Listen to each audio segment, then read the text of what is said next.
یہ بھی یاد رکھو بے ایمان کسے کہتے ہیں. ایک تو بیمانٹی کر رہے ہیں نا لڈو کھیلتے ہوئے, وہ ایک الگ چیز ہے, وہ بے ایمانی ہے جس کو ہم نے بچوں میں بیمانٹی بنا دیا تھا. وہ بیمانٹی اور چیز ہے. کہیں آپ کہیں کہ لڈو میں تم نے گوٹ ادھر سے یوں کر دیا, چھکا چوکا آیا ہوا تھا چھکا کر دیا اس کو, تو تم بے ایمانی کر رہے ہو, تو تمہارا ایمان نہیں ہے, آخرت میں قطعاً تمہاری بخشش نہیں ہوگی. ایسا فتویٰ نہ لگا دیں. بے ایمانی کو بیمانٹی کہتے ہیں ہم لوگ. اب آپ لوگ پتہ نہیں کیا کہتے تھے, ہم تو بیمانٹی کر رہے ہیں بھائی. تو یہ وہ بیمانٹی نہیں ہے.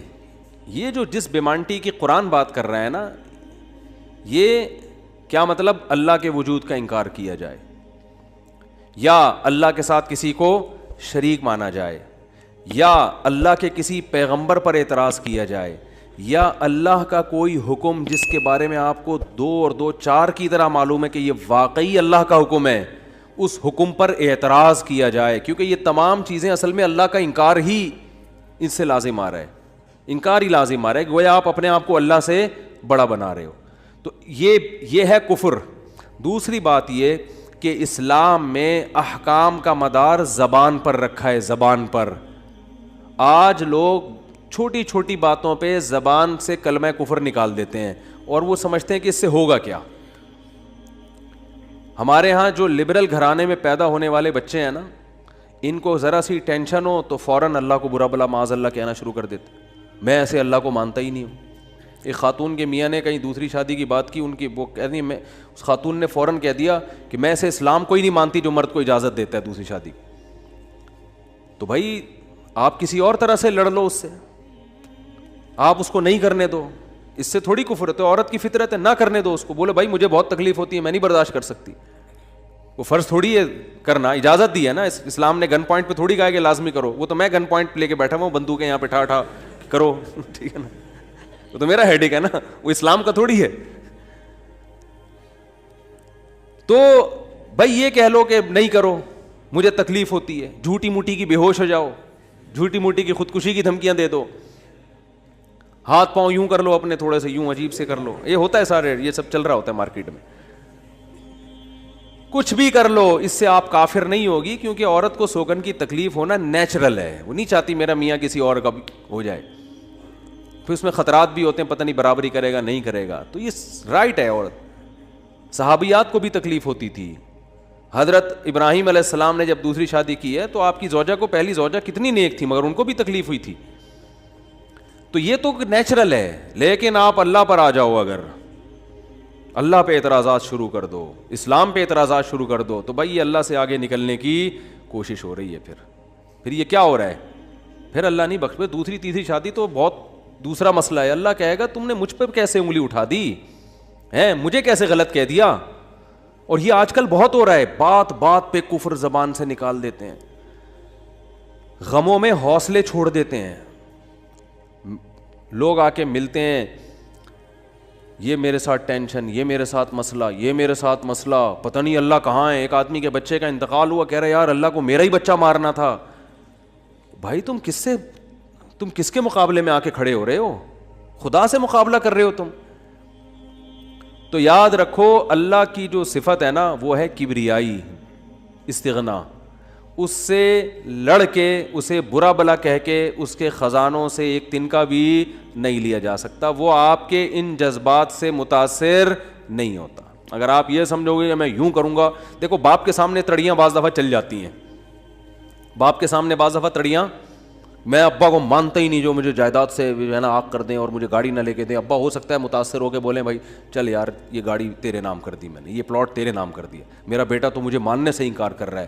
لیکن اللہ کا اصول جو قرآن اور سنت سے پتہ چلتا ہے, جو آسمانی کتابوں سے پتہ چلتا ہے, وہ اصول یہ ہے کہ آج تک کسی نے اللہ کے خزانے سے اللہ کو معاذ اللہ برا بلا کہہ کے, اللہ پہ اعتراضات کر کے, اسلام کو برا بلا کہہ کے, اللہ کے پیغمبروں کو برا بلا کہہ کے, اس طرح سے واویلا کر کے, اگر آپ یہ سمجھتے ہو کہ اللہ کو آپ پہ ترس آ جائے گا کہ ہائے بیچارہ بہت ہی مجبور ہے, تو یہ دماغ سے ہمیشہ کے لیے نکال دو. اس سے بڑی سزا میں اللہ آپ کو ڈالے گا, اس سے بڑی سزا, اور وہ جہنم کی آگ. یہ تو کچھ بھی نہیں ہے. تبھی تو خودکشی کرنے والے پر اللہ کو ترس نہیں آتا. خودکشی کرنے والا ایک طرح سے انتقام لے رہا ہے اللہ سے. کہ اللہ تو نے مجھے زندگی دی, مجھے اس قابل تو چھوڑا نہیں, تو نے تو میرے ساتھ غلط کیا, مجھے گفٹ چاہیے ہی نہیں نعمت کا. جیسے نا آپ باپ نے آپ کو گفٹ دیا ہو اور آپ دشمنی میں آ کے باپ کو گفٹ واپس کر دو, مجھے نہیں چاہیے, ایسے پھینک دو آپ. تو ہو سکتا ہے باپ کا یہ اصول ہو, وہ پھر بھی وہ کہے نہیں نہیں میرا بیٹا ایسا نہیں, لیکن اللہ کا اصول نہیں ہے, اللہ کا یہ اصول نہیں. اللہ کہے گا بھائی تو کیا سمجھتا ہے, میں تجھے اور آگ میں ڈالوں گا. تو دنیا کی ٹینشنوں سے تو چاہتا تھا یہ ناکام عشق ہو گیا, عشق ناکام ہو گیا, اور یہ ہو گیا تیرے ساتھ, اور یہ ہو گیا, اور تو جاب لیس ہو گیا, اور گھر سے مہنگائی اور غربت کے تانے پڑ رہے ہیں تیرے کو, اور بے روزگاری کے تانے مل رہے ہیں, اور معاشرے میں تیری عزت نہیں ہو رہی, اور اب آ کے تو کیا کر رہا ہے, خودکشی کر رہا ہے. تو یہ سمجھ لے گا کہ میں تیرے پہ ترس کھا کے تجھے چھوڑ دوں گا. ایسا نہیں ہے. نبی صلی اللہ علیہ وسلم نے فرمایا جس نے خودکشی کی, جس طرح سے اپنے آپ کو ہلاک کیا ہے نا, تو قیامت تک برزخ کی زندگی میں اسی طرح سے اپنے آپ کو ہلاک کر کے مارتا رہے گا. اللہ کہے گا یہ زہر پی کے مرا تھا نا, زندگی دے گا اللہ برزخ میں, اور کہے گا یہ زہر کی بوتل پی دوبارہ, اور اسی طرح تیری آنتیں کٹیں گی. جس طرح اپنے آپ کو مارا ہوگا برزخ میں, قیامت تک اسی طرح اپنے آپ کو مارتا رہے گا وہ. یہ بہت بڑی غلط فہمی ہے کہ ہم واویلا کر کے اللہ کو اپنی طرف متوجہ کر سکتے ہیں, ہم زبردستی کر کے اللہ کو اپنی طرف مائل کر سکتے ہیں. ایسا بالکل بھی نہیں ہے. بعض لوگ غموں سے پریشان ہو کے گناہ کرنا شروع کر دیتے ہیں, سمجھتے ہیں کہ یار میرا تو حق بنتا ہے, میں تو سٹا لگاؤں گا, میں تو ٹینشن میں آیا ہوا ہوں, میں تو شراب پیوں گا, میرے ساتھ یہ ہو رہا ہے تو میرا تو بھائی آپ پیو گے تو یہ نہ سمجھو کہ اللہ آپ سے خوش ہو جائے گا کہ جی آپ کو ایک غم آیا تھا, اس غم میں آپ نے چونکہ شراب شروع کی ہے ٹینشن ختم کرنے کے لیے, تو اب اللہ کو ترس آئے گا, نہیں اس پہ شراب کیا ہو گئی ہے, معاف ہو گئی ہے, یہ بیچارہ اس کا کیا بنتا تھا, رائٹ بنتا تھا, اس کو تکلیفیں اتنی دی ہیں. ایسا نہیں ہوگا بھائی, اس خوش فہمی میں مبتلا مت ہونا. یہ اصول ہے, اللہ کا قانون ہے, یہ قرآن سے پتہ چلتا ہے, حدیث سے پتہ چلتا ہے. اللہ کو جھکنے والا بندہ پسند ہے. جو اللہ بنانا چاہتے ہیں نا اپنی مخلوق کو, وہ کیا بنانا چاہتے ہیں, میں تمہارے ساتھ اچھا سلوک کروں برا سلوک کروں, تم بندے ہو, بندے بن کے رہو, ٹھیک ہے نا, کیا رہو, تم نے بس دعا ہی مانگنی ہے, اللہ یہ سب میرے ساتھ جو ہو رہا ہے یہ ٹھیک کر دے, میں ٹھیک کروں نہ کروں, تم نے ساری عمر کیا کرنا ہے, بس یہی مانگنا ہے کہ اللہ ٹھیک کر دے, اللہ محتاج ہیں, اللہ یہ بھی ٹھیک ہو جائے, اللہ یہ بھی ٹھیک ہو جائے, اللہ بے روزگار ہوں روزگار دلا دے, میری مرضی روزگار دوں یا نہیں دوں, نہیں بھی دوں تم نے یہی کہنا ہے اللہ دلا دے. ساری زندگی اسی دعا میں گزارنی ہے تم نے, چاہے میں تمہاری دعا قبول کروں چاہے تمہاری دعا قبول نہ کروں, کیونکہ تم بندے ہو, میں خدا ہوں, خدا تم تھوڑی ہو, تمہاری تھوڑی چلے گی زمین پہ. بہت سے لوگ یہ فالٹ ہے, دعائیں نہیں قبول ہو رہی تبھی تو وظیفوں کی طرف جاتے ہیں, اولاد نہیں ہو رہی کوئی وظیفہ بتا دے, او بھائی دعا مانگ لے, اولاد کہہ رہا دعا تو مانگ کے دیکھ لیا ہے, وہ تو ہو ہی نہیں رہی, تو کوئی ٹیکنیکل طریقہ ہو اولاد کا, سے کیسے ہو جائے گی بھائی, ٹیکنیکل طریقے تو نہیں ہے.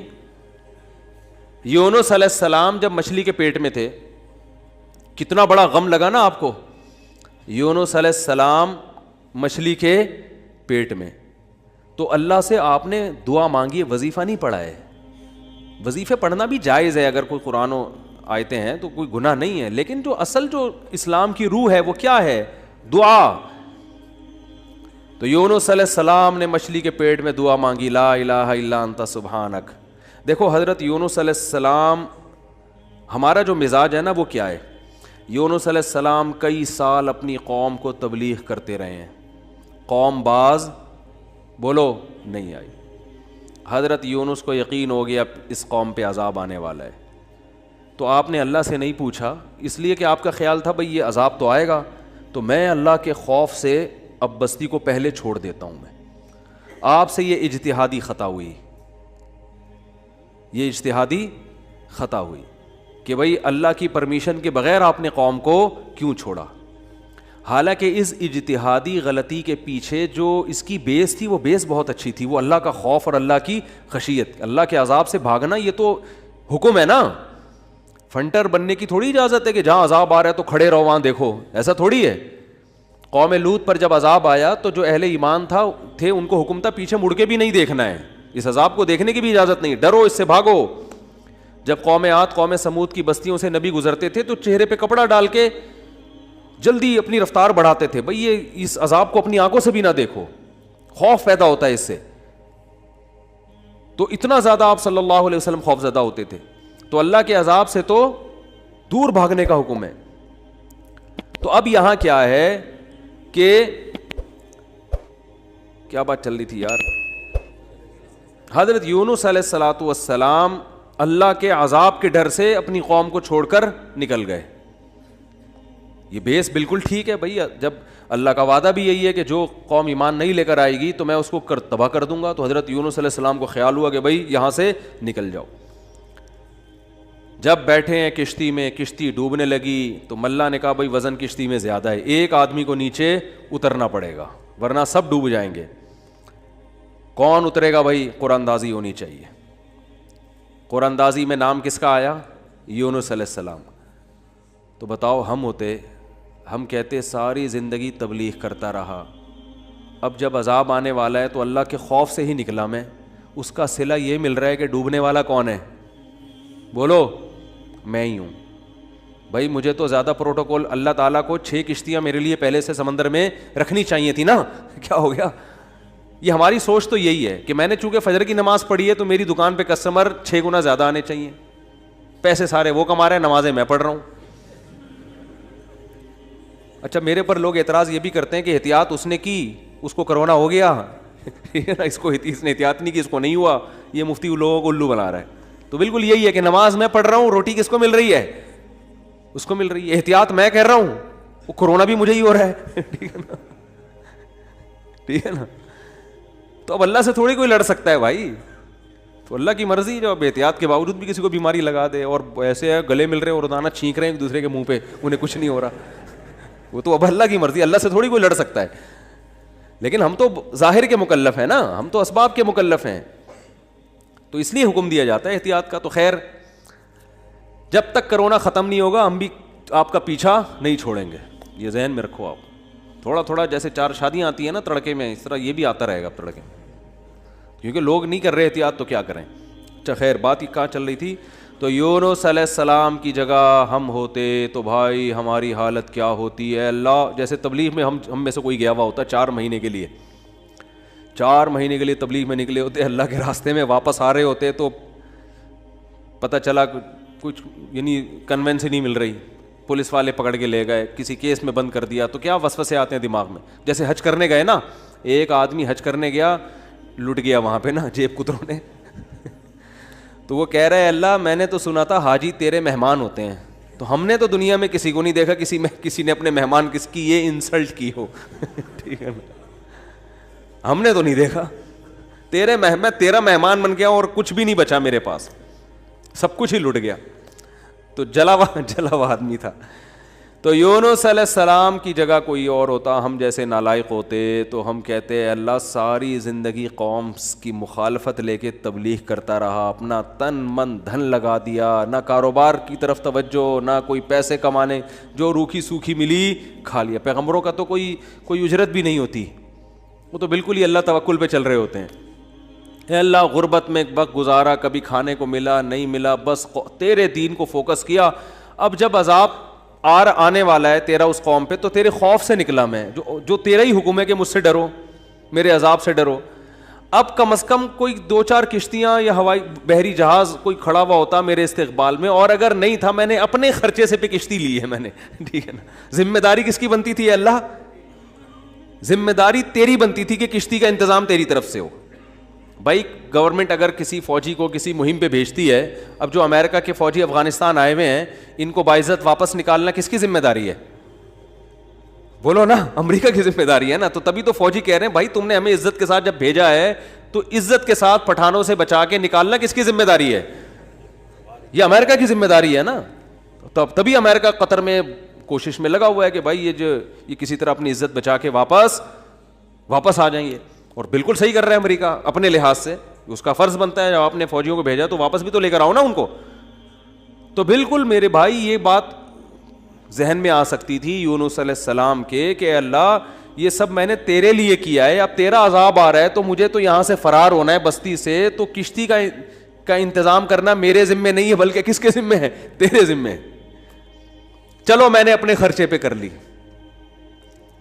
اب اے اللہ تو خود ہی اگر ڈوب رہی, اول تو ڈوبنی نہیں چاہیے, تجھے تو یہ طاقت ہے, کہ 100 آدمی بھی کشتی میں بیٹھ جائیں, جب تک تیری مرضی نہیں ہوگی کشتی کلٹی بولو نہیں ہوگی, یہ نہیں کلٹی ہو سکتی.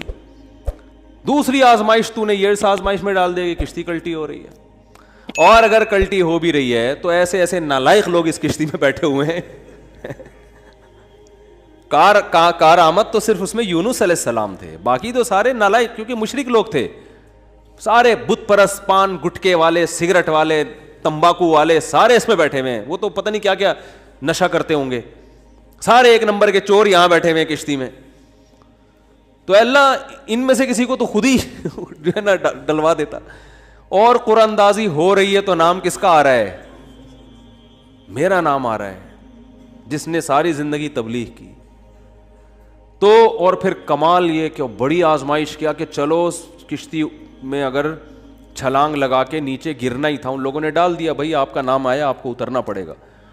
تو تیرنے کا آپشن ہوتا ہے, کہیں تیرتے رہیں گے, کوئی ٹیلا آ گیا وہاں بیٹھ گئے, یا کسی نے دیکھ لیا کوئی رسی پھینک دی جیسے, یا کہیں کنارے پہ اتر گئے. جیسے ہی چھلانگ لگائی ہے ایک اور بڑی آفت, سمندر کی مچھلی نے آپ کو نگل لیا.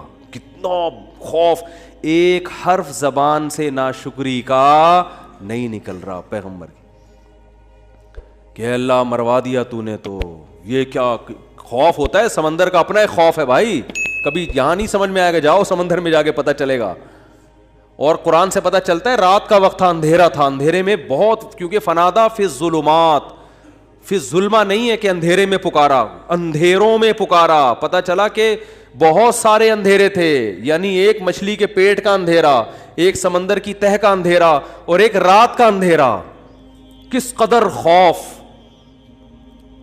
بتاؤ آج کسی کو ایسی ٹینشن ملتی ہے؟ آج یہی ٹینشن ہے, ابا نے اس دن چپیٹ لگا دیا تھا کھینچ کے, اور بھائی تمیز سے بات نہیں کر رہا, بیگم کنٹرول میں نہیں ہے, اور مفتی صاحب کا بیان سن کے اللہ کی خاطر شادی کی تھی, پھنس گئے. ایک آدمی میرے پاس آیا, کہنے لگا مفتی صاحب میری بیوی کی نہ شکل اچھی ہے اور نہ بات کرنے کا انداز اچھا ہے. تو مجھے خود بتا رہا تھا, کہہ رہا ہے اتنی بد اخلاق ہے. میں اس سے کہتا ہوں اگر تیری شکل بھی اچھی ہوتی نا, میں تیری بد اخلاقی برداشت کر لیتا. چلو یار, پتہ نہیں جھوٹ بول رہا تھا سچ بول رہا تھا, اللہ ہی جانے. اب یہ کوئی ٹینشن ہے بتاؤ؟ اصل ٹینشن تو وہ ہے نا. اچھا لوگ کہہ رہے ہوتے ہیں وہ ہو جاتا نا اچھا تھا, ہم سمندر میں ڈوب جاتے اچھا تھا. او بھائی ابھی ڈوب ہی نہیں رہے ہو اس لیے کہہ رہے ہو اچھا تھا, جب ڈوبنے لگو گے تو وہی کیفیت ہوگی. وہ جو پھندا آ گیا تھا نا درخت سے, ایک آدمی کہتا نا اللہ موت دے دے زندگی سے, تو وہ کسی نے پھندا پھینک دیا اوپر سے, اور یہ کہا کہ میں اللہ ہوں, اس میں گردن ڈال لے اٹھا لوں گا. تو وہ کہتا ہے یہاں تو کوئی مذاق بھی نہیں کر سکتا ہے اللہ. تو وہ جب آتی ہے نا اپنے اوپر, تو پھر یہ کنڈیشن ہوتی ہے. تو یونس علیہ السلام پر جو آزمائشیں آئیں, کتنی بڑی بڑی آزمائشیں, مچھلی کا پیٹ, اور نگل گئی مچھلی اکثر ثابت نکلتی ہے. ذرا بھی شکایت, کیونکہ ہم بندے ہیں بھائی, ہماری جو ڈیوٹی ہے ہم نے وہ کرنی اور چھوٹا بن کے رہنا ہے. ہم نے اللہ کے سامنے یہ نہیں کرنا یہ کیا ہو رہا ہے, ایسا کیوں ہو گیا, میں تو تبلیغ کے لیے نکلا تھا, میرے ساتھ یہ ناانصافی. یہ نہیں ہوتا. یہ اصول قرآن کیوں یہ واقعہ ذکر کر رہا ہے؟ یونس علیہ السلام اللہ کے برگزیدہ پیغمبر ہیں. ہمارے حضرت فرمایا کرتے تھے یہ محبت کی چٹکیاں ہوتی ہیں. انسان کو جس سے محبت ہوتی ہے تو اس کو ستاتا ہے, اور یہ ستانا تکلیف برائے تکلیف نہیں, اس کے درجات کو بلند کرنی محبت کا اظہار ہے کہ میرا ایسا بندہ ہے, ایسا پیغمبر ہے, کتنی آزمائشوں میں ڈالا, زبان سے ایک حرف ناشکری کا نہیں نکل رہا, ساری اپنی طرف منسوب کہ میری غلطی ہے, میری غلطی ہے, میری غلطی ہے, میں غلط ہوں. تو قرآن کے الفاظ دیکھو, جب مچھلی نے نگلا ہے اور سمندر کی تہ میں گئی اندھیروں در اندھیرے, تو یونس علیہ السلام نے فنادا فی الظلمات, اندھیروں میں کیا پکارا, لا الہ الا انتا, اے اللہ تیرے سوا کوئی غلامی کے لائق نہیں ہے, میں تیرا غلام ہوں. انی کنت من الظالمین, میں ہی غلط ہوں, تو غلط نہیں ہے, مجھ سے کوئی غلطی ہوئی ہے اور میں تجھ سے استغفار کرتا ہوں. ان کو احساس ہو گیا کہ میں جو بغیر پرمیشن کے آیا ہوں, شاید یہ اس لیے ہو رہا ہو میرے ساتھ. دیکھو اپنے آپ کو غلط ثابت کرنے کے لیے دلائل تراشے جا رہے ہیں. کوئی اللہ نے وہی تھوڑی کی تھی اس وقت کہ آپ غلط ہیں. بس اس عمل سے اندازہ ہو گیا کہ بھائی اور تو مجھے نہیں لگتا میرے سے کوئی گناہ ہوا ہو, تو مجھے لگتا ہے کہ یہ ہے جس کی وجہ سے اللہ کیا ہے, مجھ سے ناراض ہے. تلاش کر رہے ہیں, کوئی اپنی مسٹیک تلاش کریں, اپنے آپ کو غلط کہیں تو لا الہ الا انت سبحانک, اے اللہ تو ہر عیب سے پاک ہے. کیا مطلب؟ تو میرے ساتھ غلط نہیں کر سکتا, یہ میرا ہی کوئی عمل ہے جس کی وجہ سے ایسا ہو رہا ہے. تو تھوڑی غلط ہے, تو ہر عیب سے پاک ہے, تو ظالم تھوڑی ہے, میری غلطی ہے, میں غلط ہوں. کیا اللہ کے رحمت کے خزانے حرکت میں آتے ہیں. فَالْتَقَمَهُ الْحُوتُ وَهُوَ مُلِيمٌ, قرآن کہہ رہا ہے مچھلی نے نگلا اس حال میں کہ یونس علیہ السلام اپنے آپ کو ملامت کر رہے تھے. جب مچھلی کی نگل رہی تھی اس وقت بھی اپنے آپ کو ملامت کر رہے ہیں, اپنے آپ کو برا بھلا کہہ رہے ہیں, میں غلط, میں نے غلط کیا. تو جب مچھلی کے پیٹ میں جا کے توبہ استغفار کی ہے تو اللہ کی صفت استغنا دیکھو. اللہ فرماتے ہیں لولا انہ کان من المسبحین, اگر یونس اپنی غلطی کا اعتراف نہ کرتے للبث فی البطن الی یوم یبعث فی بطنہ الی یوم یبعثون, قیامت تک اسی کے پیٹ میں رہتے, وہ نہیں نکلتے. یہ اللہ کی صفت استغنا ہے کہ بھئی اللہ کو آپ ڈرا کے دھمکا کے یا اپنی غلطی کا اعتراف کیے بغیر اللہ پہ ڈال کے اللہ سے کچھ بھی منوا نہیں سکتے. اللہ کہتے ہیں ہمیشہ رہتے, لیکن اللہ کو پتا تھا نہیں ہے ایسا, وہ تو آزمایا, پیغمبر تو گناہ نہیں کر سکتے نا, تو یہ تو اللہ آزما رہے ہیں دنیا کو دکھانے کے لیے کہ میرے نیک بندے ایسے ہوتے ہیں. تو اللہ فرماتے ہیں کہ فَأَنبَذْنَاهُ بِالْعَرَاءِ, ہم نے ایک میدان میں ان کو, جب انہوں نے توبہ استغفار کی ہے تو اللہ نے مچھلی کو حکم دیا ان کو نگل دے باہر, اور وہ مچھلی نے آپ کو ساحل سمندر پہ ڈالا ہے. اب اللہ کی رحمت کے خزانے, سمندر کے ساحل پر کچھ بھی نہیں تھا. اللہ فرماتے ہیں وہاں اپنی قدرت سے ہم نے درخت پیدا کر دیا جو ان کو کیا دے گا, چھاؤں. اب معجزے ہو رہے ہیں کہ نہیں ہو رہے بھئی؟ اللہ آزمایا, اللہ نے کہا آزمائش میں پورا اترا ہے یہ بندہ, میرے یہ نیک بندے آزمائش میں پورے اترے ہیں. اور اللہ نے اپنی قدرت سے درخت پیدا کر دیا اور حکم دیا جاؤ اپنی قوم کے پاس واپس جاؤ. قوم سے عذاب ٹل گیا. ہوا یہ تھا کہ جب یونس علیہ السلام کو یقین ہو گیا عذاب آ رہا ہے, تو یونس علیہ السلام جیسے ہی نکلے, وہ قوم تھی ہوشیار, اس کو اندازہ ہو گیا کہ بھائی یہ جب تک ہم میں تھے تو عذاب کا چانس نہیں تھا, یہ گئے ہیں تو اب واقعی آئے گا. تو عذاب دیکھے بغیر انہوں نے توبہ تائب شروع کر دی, تو اللہ نے وہ عذاب آنے والا ان سے کیا کر دیا, ٹال دیا. یہ ہے اللہ کی رحمت, اللہ کے غضب پہ کیا رہتی ہے, بولتے کیوں نہیں بھائی, غالب. تو یہ واقعہ بھی ثابت ہو گیا, رحمت ہمیشہ گراف اللہ کا اوپر ہے. ہاں عذاب دیکھ لیتے اور مذاق اڑاتے, جیسے قوم عاد نے مذاق اڑایا. فلما رأوه عارضا مستقبل اودیتہم, جب انہوں نے بادلوں کو اپنی طرف آتے ہوئے دیکھا, پیغمبر بتا رہے ہیں کہ یہ عذاب ہے, تو کہہ رہے ہیں ھذا عارض ممطرنا, کوئی عذاب نہیں ہے بھائی, بادل تو آتے ہیں برستے بھی ہیں, کوئی نارمل. وہ تو آخری دم تک ڈٹے ہوئے تھے. اب کیونکہ اللہ کی صفت غضب بھی ہے, رحمت غالب تو رہتی ہے, لیکن ایسا نہیں ہے کہ غضب ختم ہی ہو گیا ہے. پھر اللہ نے عذاب بھیجا اس قوم پہ, 7 دن 8 راتیں تیز ہوائیں چلی ہیں, 8 دن 7 راتیں, اور ایسا اٹھا کے اس قوم کو پٹخا ہے کہ اللہ فرماتے ہیں کأنہم اعجاز نخل خاویہ.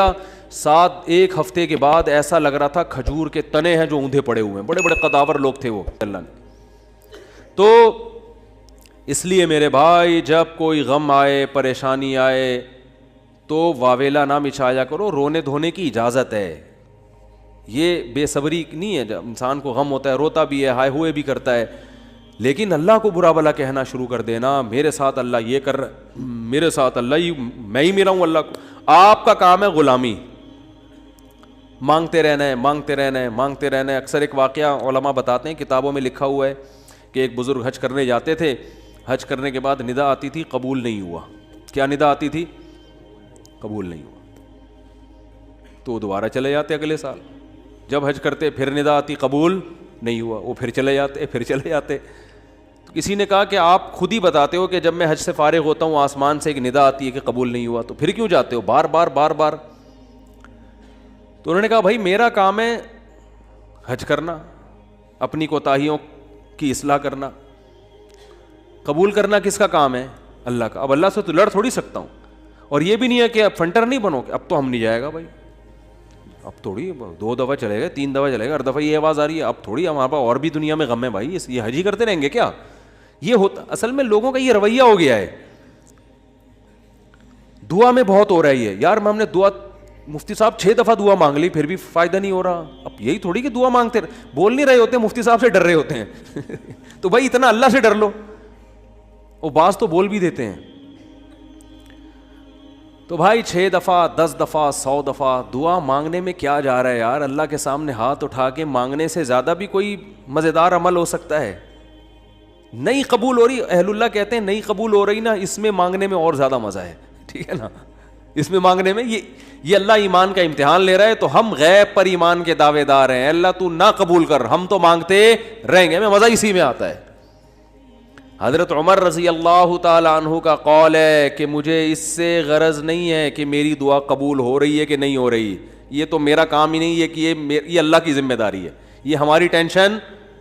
یہ تو میں حضرت عمر کے الفاظ اپنی زبان میں بتا رہا ہوں، یہ ہماری ٹینشن ہے ہی نہیں، یہ تو اللہ کا کام ہے نا، قبول کرنا تو اس کا کام ہے.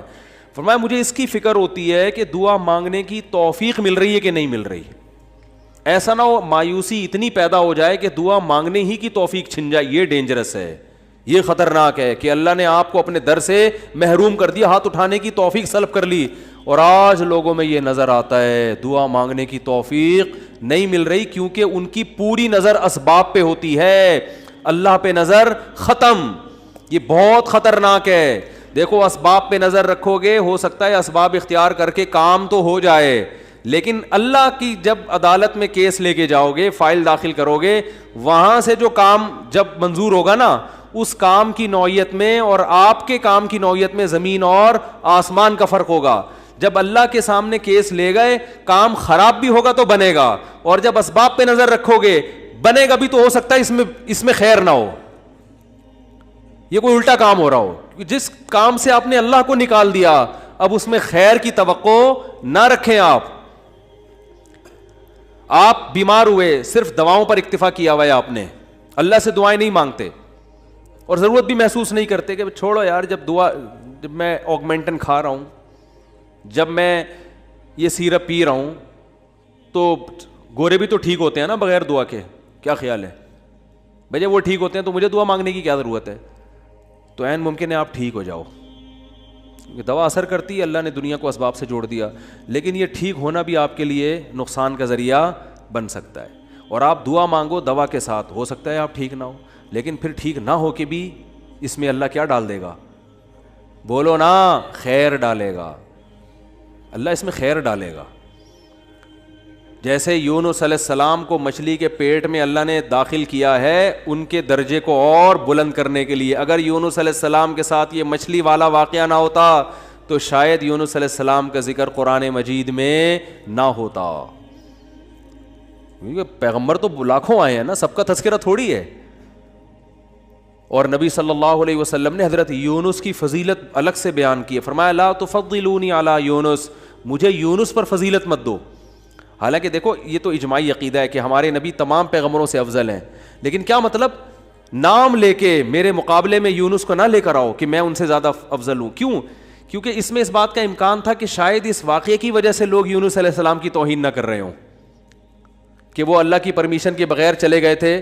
تو کہیں اس واقعے کو بنیاد بنا کے لوگ ایسا نہ ہو کہ کہیں کہ ہمارے نبی تو افضل ہے، یونس علیہ السلام افضل نہیں ہے، کیونکہ ہمارے نبی تو بغیر پرمیشن کے کوئی کام نہیں کیا اور یونس علیہ السلام تو اللہ کی پرمیشن کے بغیر چلے گئے تھے.